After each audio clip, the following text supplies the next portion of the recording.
भारत के सभी दर्शकों को मेरा नमस्कार। मेरा नाम है संदीप आर के सिंह और आज हमारे साथ हैं पुष्कर अवस्थी जी। पुष्कर सर, बहुत बहुत स्वागत। राम नाम। राम राम। राम राम भैया, राम राम। पुष्कर सर, अभी कल परसों क्या हुआ कि सुप्रीम कोर्ट से सीधे आदेश आया कि हल्द्वानी में जो एक एंक्रोचमेंट किया गया था, अवैध कब्जा रेलवे की जमीनों पर, और उसके बाद ऑफ कोर्स उनको हटाने की प्रक्रिया राज्य सरकार ने अपने स्तर से शुरू की। तो तत्काल पिछली बार भी जुडिशरी ने सुन लिया था और बुलडोजर के एक्शन पर उन्होंने स्टे कर दिया था। अभी फैसला दिया है कि आप इनको पहले कहीं बसाइए और फिर उसके बाद जो है आप इनको वहां से हटाइए। तो अभी तो ये भी नहीं पता कि ये लोग जो बसने वाले हैं वहां पर, ये रोहिंग्या हैं या कहाँ से आए हैं, इलीगल कैसे हैं, क्योंकि वो ज्यादातर मुस्लिम कम्युनिटी है। 100 मतलब that places has been enclosed by Muslim community। Jahangirpuri का ये मैटर था, तत्काल जो है स्टे लगवा दिया था। फिर वहां, और जबकि वहां पे रामनवमी के जुलूस निकल रहा था, इन लोगों ने पत्थरबाजी की थी मस्जिदों से। अभी राजस्थान का एक अजमेर के चिश्ती थे या कौन थे, उनको जो है बेल दे दी, जबकि वो खुलेआम सरतंत्रता के नारे लगवा रहा था, भड़का रहा था। और ऑफ कोर्स कन्हैयालाल जी का एक हमने हत्या के रूप में वैसे नारों की परिणति भी देखी। वो हेट स्पीच भी बहुत नेक्स्ट लेवल थी, जिसका हमने एक बहुत बुरा असर देखा। और भी बहुत सारे केसेस हैं। तो जुडिशरी का एक अद्भुत तरीके से सॉफ्ट कॉर्नर आता है मुस्लिम कम्युनिटी के प्रति। अभी कांवड़ यात्रा में भी हमने देखा कि किसी को तकलीफ नहीं हुई, जुडिशरी को तकलीफ हो गई कि नाम मत बताइए, कोई दिक्कत नहीं है, स्टे लगा दिया। दादा, जुडिशरी का पर्टिकुलरली इतना सॉफ्ट कॉर्नर क्यों आ रहा है भारत की मुस्लिम कम्युनिटी के प्रति, या एक जो इस्लामिक तंत्र है उसके प्रति?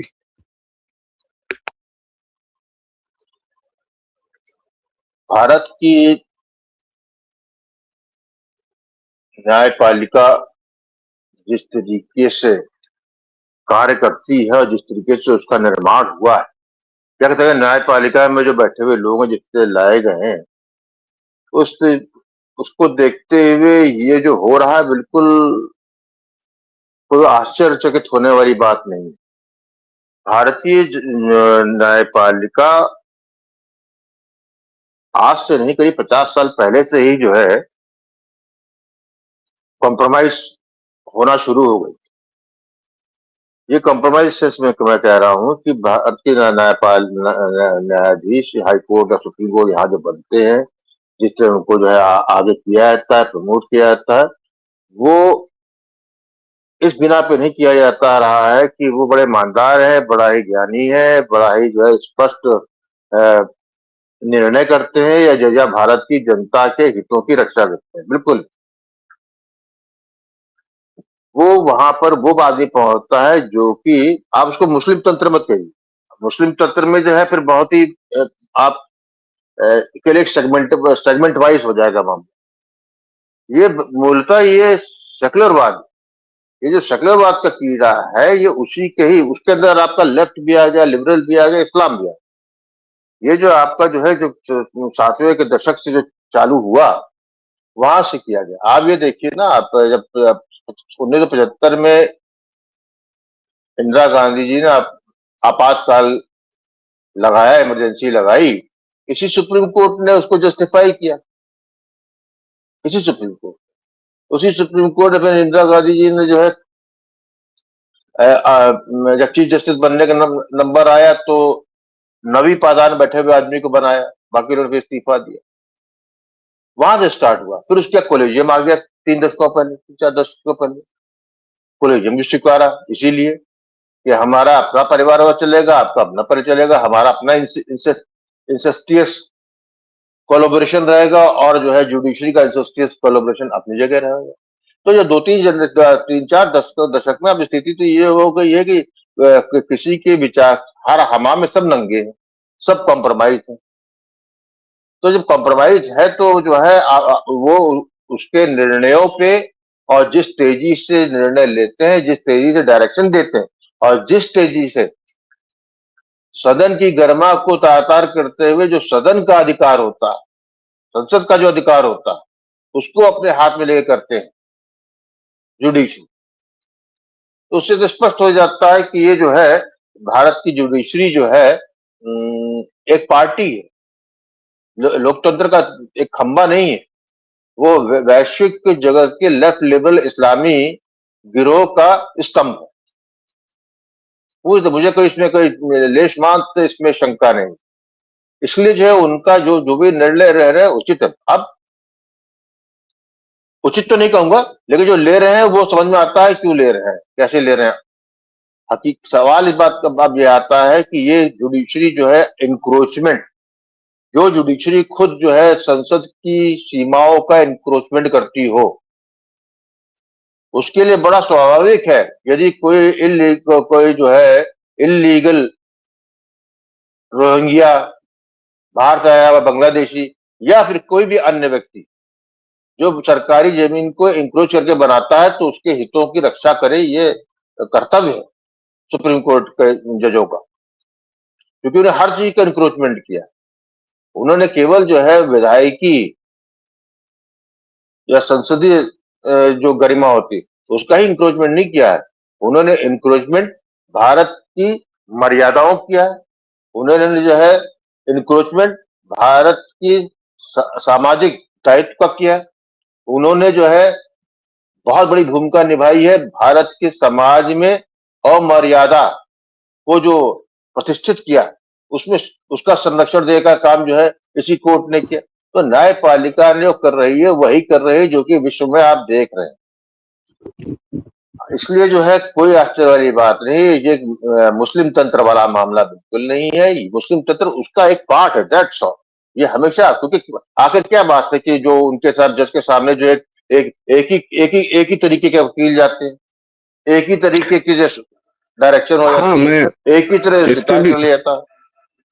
इस पे भी बात करना चाह रहा था कि ये भाई दो चेहरे तो देखते अभी परसों या एक दिन उसके एक दिन पहले क्या हुआ कि एक नीट पर फैसला सुना रहे थे, ये फैसला सुना रहे थे और बीच में अभिषेक मनु सिंघवी जाके जो है पूछ पड़े कि अरे सर हमारा वाला मैटर सुन लीजिए, बड़ा वो है, डेट लगा दीजिए। आई मीन कोई तरीका, और तत्काल हाँ हाँ ठीक है आप जो है कल आ जाइए अपना मैटर लेके। ये ये आप तो बिल्कुल सही कोई किया। कोई दो वकील किसी एक बड़े मुद्दे पर, नीट पर, आपस में बहस किया, सब कुछ किया और उसके बाद उस पे लाखों बच्चों की जिंदगी टिकी हुई है इनके फैसले पर, ये फैसला दे रहे हैं। और इनकी जुडिशियल ओवररीच का मैटर ये है कि ये दो वकीलों को तो अपने ऊपर ओवररीच करने दे देते हैं। कपिल सिब्बल जी को जैसे इंट्रोड्यूस करा रहे थे सीजेआई ब्राजीलियन सुप्रीम कोर्ट के जज से, ऐसा लग रहा था जैसे कपिल सिब्बल साहब जज हैं। और अब क्या कहा जाए, वो भाव भंगिमा देख के, वो बॉडी लैंग्वेज देख के। तीसरा मैटर ये है कि हम अक्सर पूछा जाता है कि भाई भाजपा जो है या बीजेपी बंगाल में क्यों नहीं 356 का इस्तेमाल करती है ममता। मुझे लगता है कि ममता बनर्जी की सारी ब्रेजननेस, सारी जो अभी वो कह रही है कि बांग्लादेश से जो आएगा वो भी हमारा है, तो बांग्लादेश के पीएम को कहना पड़ा। ये ताकत शायद जुडिशरी से आती है कि हमारी सरकार गिराई नहीं जा सकती है केंद्र की सरकार द्वारा, भले ही हम यहाँ हजारों हिंदू मार दें। जुडिशरी क्या ऐसे लोगों को भी निश्चित रूप प्रोटेक्ट से कर रही है दादा? बिल्कुल कर रही है। मैं तो कह रहा हूँ कि जो भारत की न्यायपालिका जो है ऐसे लोगों को संरक्षण दे रही है, उन तमाम लोगों को संरक्षण दे रही है जो कि जो है भारत के लोकतंत्र की ही सिर्फ नहीं, सनातन की मूल भावनाओं की धज्जियां उड़ा, बिल्कुल संरक्षण है। क्योंकि ये लोग जो है ये जो है काल नेमी है, ये लोग जो है बिल्कुल दूसरे तरह। भाई आप मनु सिंघवी ऐसा वकील सामने जो कि जो है पकड़ा गया, जिसके बारे में मालूम है कि चैम्बर में बैठ के वो वकीलों को जज बनाता था, तो वो जब सामने खड़ा हुआ तो क्या आपको मालूम भाई ये जो सामने जज बैठा है वो क्या कर उसके चैम्बर में क्या करके और ना करके जो है आज जज में बैठा है, वो या उसके परिवार वाले, सबकी सीडी है, सबकी है, सब हवा में, सब नंगे हैं। मनु सिंघवी सिर्फ एक प्रतीक है, कपिल सिब्बल एक प्रतीक है। वो क्योंकि जो है चोला नहीं पहने हुए हैं, बस इतना ही अंतर है। जो माइलॉर्ड का जो चोला पहने हैं उसमें और कपिल सिब्बल और मनु सिंघवी में कोई अंतर नहीं। बस सिवाय इस बात का एक टेबल पे उस तरफ है, एक टेबल के इस तरफ। और ये सब पूरी तरीके से कमरा आज का नहीं, इनका सृजनी की इसीलिए हुआ है, इनको सृजित किया गया। बड़ी मेहनत से 3-4 दशकों में बनाया गया है, खोखला करने के लिए भारत को, भारत की मर्यादाओं को खोखला करने के लिए, भारत के मूल तत्व को छिन्न-भिन्न करने के लिए, भारत को खंडित करने के लिए।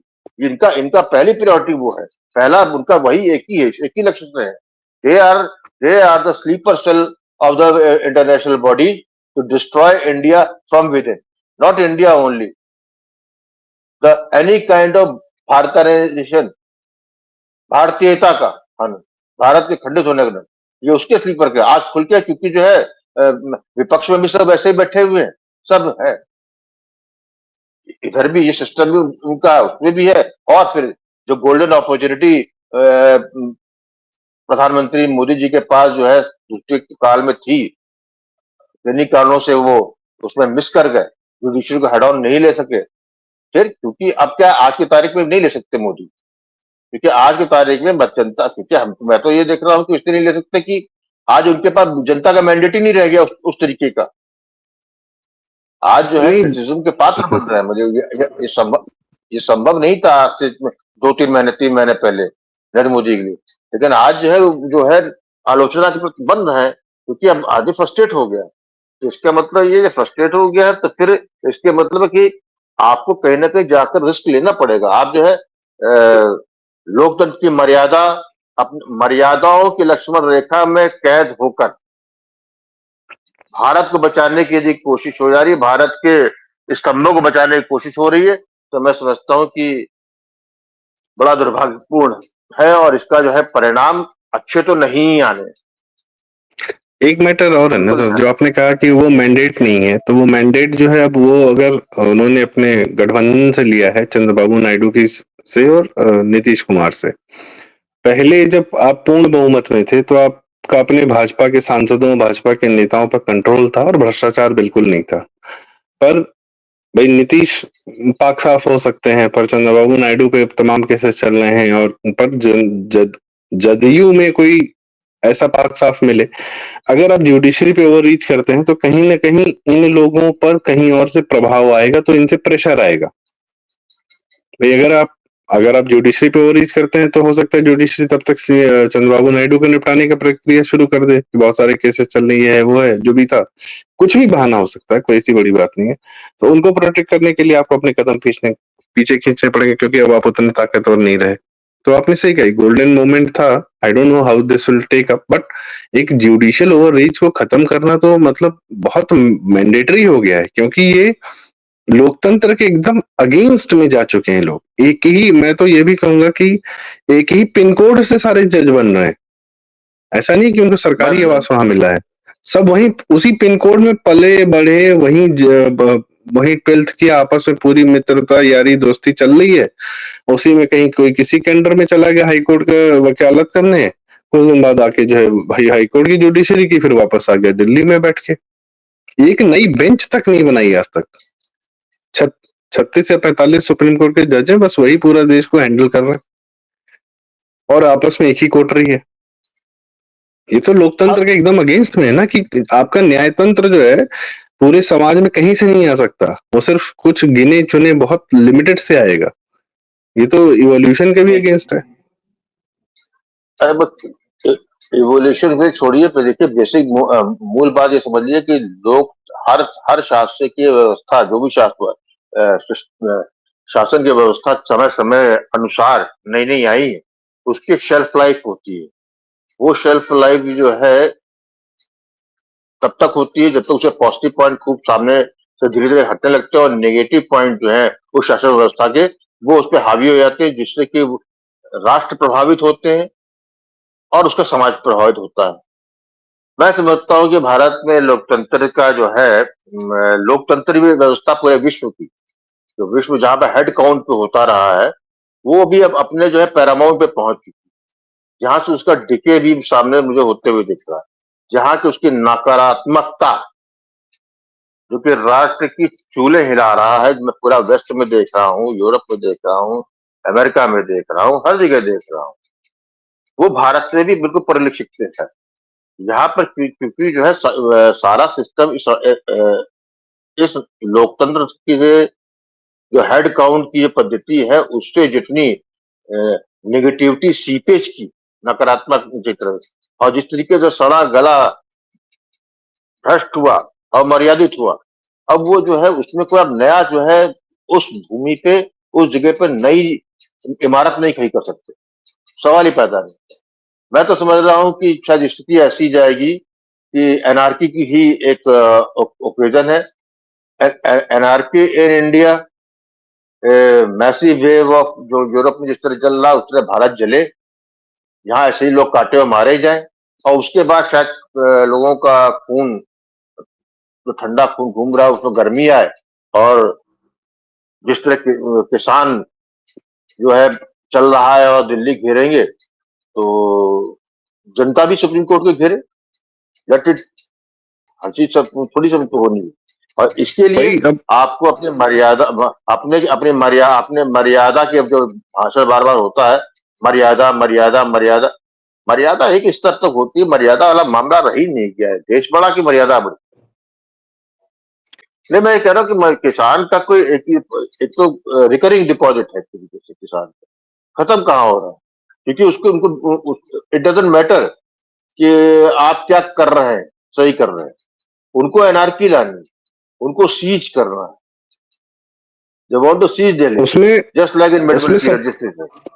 उनको उन उन जी। उन अराजक तत्वों को भी जुडिशरी की तरफ से पूरी तरह समर्थन दिखता है। रीजन बीइंग, पिछली बार जब कमेटी बनी थी, सुप्रीम कोर्ट ने स्वयं कमेटी बनाई थी और उन्होंने पूछा कई लोगों से, 3-4 बड़े प्रोमिनेंट लोग थे, मेंबर बनाए उनको, अपने लोगों के अपने अपने माध्यम से चुना कि भाई ये जो किसान बिल आए हैं या 3 कानून आए हैं, इससे फायदा होगा नुकसान होगा।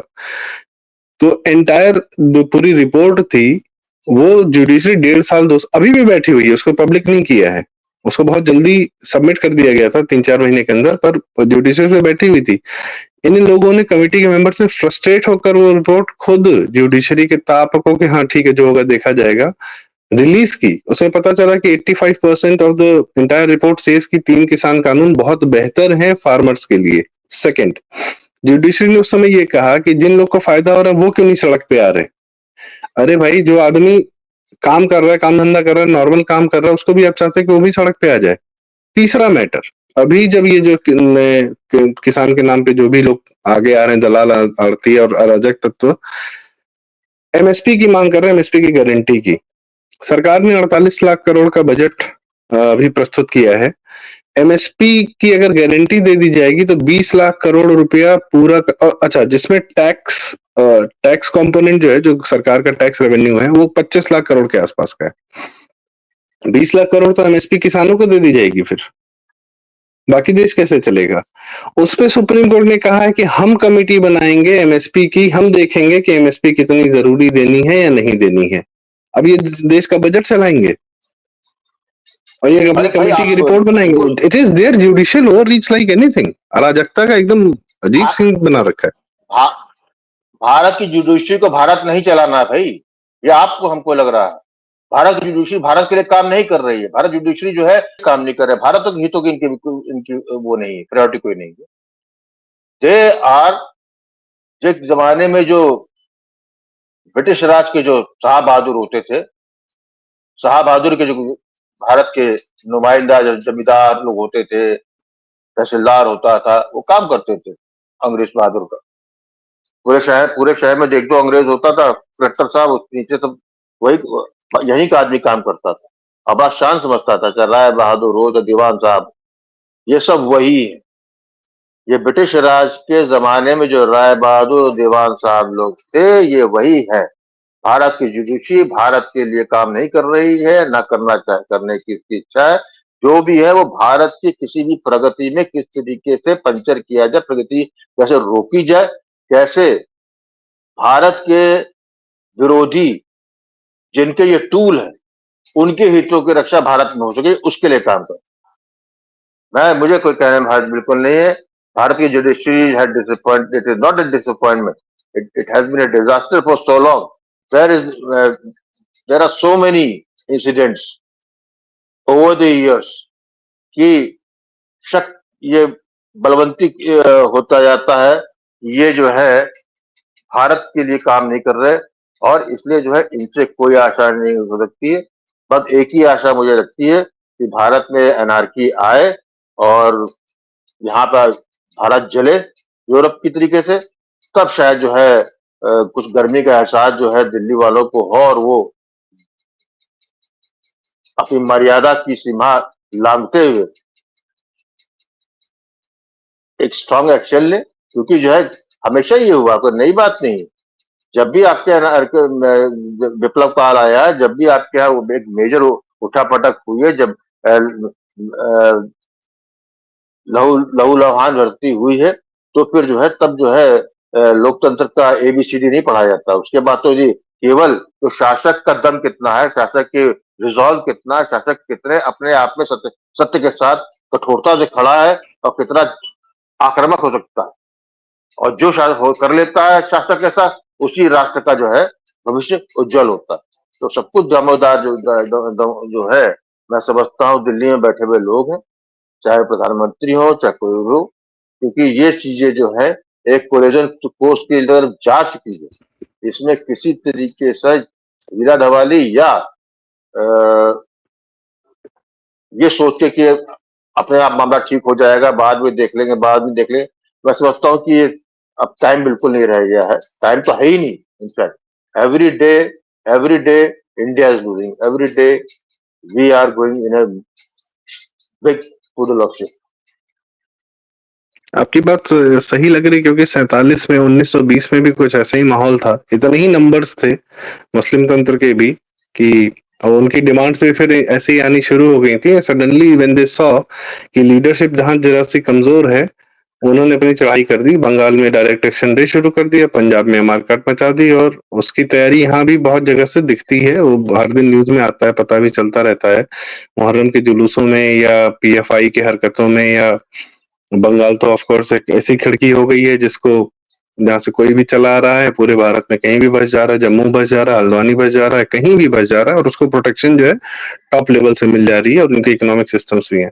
तो जिन लोगों को लग रहा है कि things are going to be easy, it will not be, क्योंकि वो 1000 साल से यही प्रयास कर रहे हैं कि भारत पे कैसे कब्जा किया जाए, और अब तो उनके पास नंबर्स भी हैं, सारी चीजें भी हैं। आपकी एक सरकार खड़ी है, कब तक खड़ी रहेगी वो भी वेट कर रहे हैं।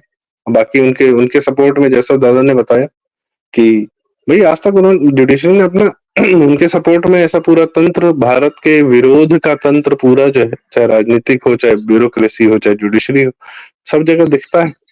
कुछ ही चंद लोग हैं जो दिख रहे हैं कि हाँ भाई ठीक है, जनता चाहती है कि भारत बचा रहे, बना रहे, पर जो ऊपर के तंत्र है उसमें मैक्सिमम लोग एक, अब क्या कहा जाए, मोदी जी को छोड़ के और कौन है, मतलब उनके तंत्र को छोड़ के और कौन है जो हिंदू विरोधी नहीं है?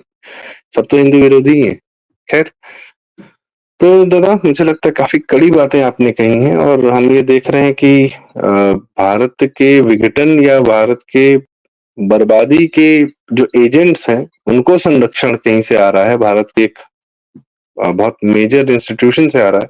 It's very sad affair, I don't know what to say about it. आपने बहुत कड़ी बातें कह दी हैं, जनता समझती है, जानती है, कहती नहीं है। बात सिर्फ सुप्रीम कोर्ट की नहीं है, बात यह है कि निचले लेवल पे जुडिशरी का जो रोल होना चाहिए वो भी तो नहीं दिखता है। प्रताड़ित ही महसूस होते हैं, और शायद ये बात कहने के लिए भी प्रताड़ित हो। देखते हैं आगे क्या होता है। ठीक है बहुत बहुत धन्यवाद, आपने हमें समय दिया, अपनी पीड़ा जाहिर की, अपना दुख दर्द जो है जुडिशरी के मतलब इस इन घटनाओं को देख के अजीब ही लगता है, कैसे कहें कि क्या सही होने वाला है, क्या गलत होने वाला है। तो ठीक है, क्या ही कह सकते हैं। दर्शकों, अपनी राय अपनी हमारे कमेंट में जरूर बताएं। थैंक यू सो मच, और चैनल को सब्सक्राइब करें। बात ऐसी है कि अब जरूरी है, बातें करनी होती हैं, जरूरी बातें दूर तक जानी भी चाहिए। देखते हैं। Thank you so much. Ram Ram, नमस्कार। राम राम।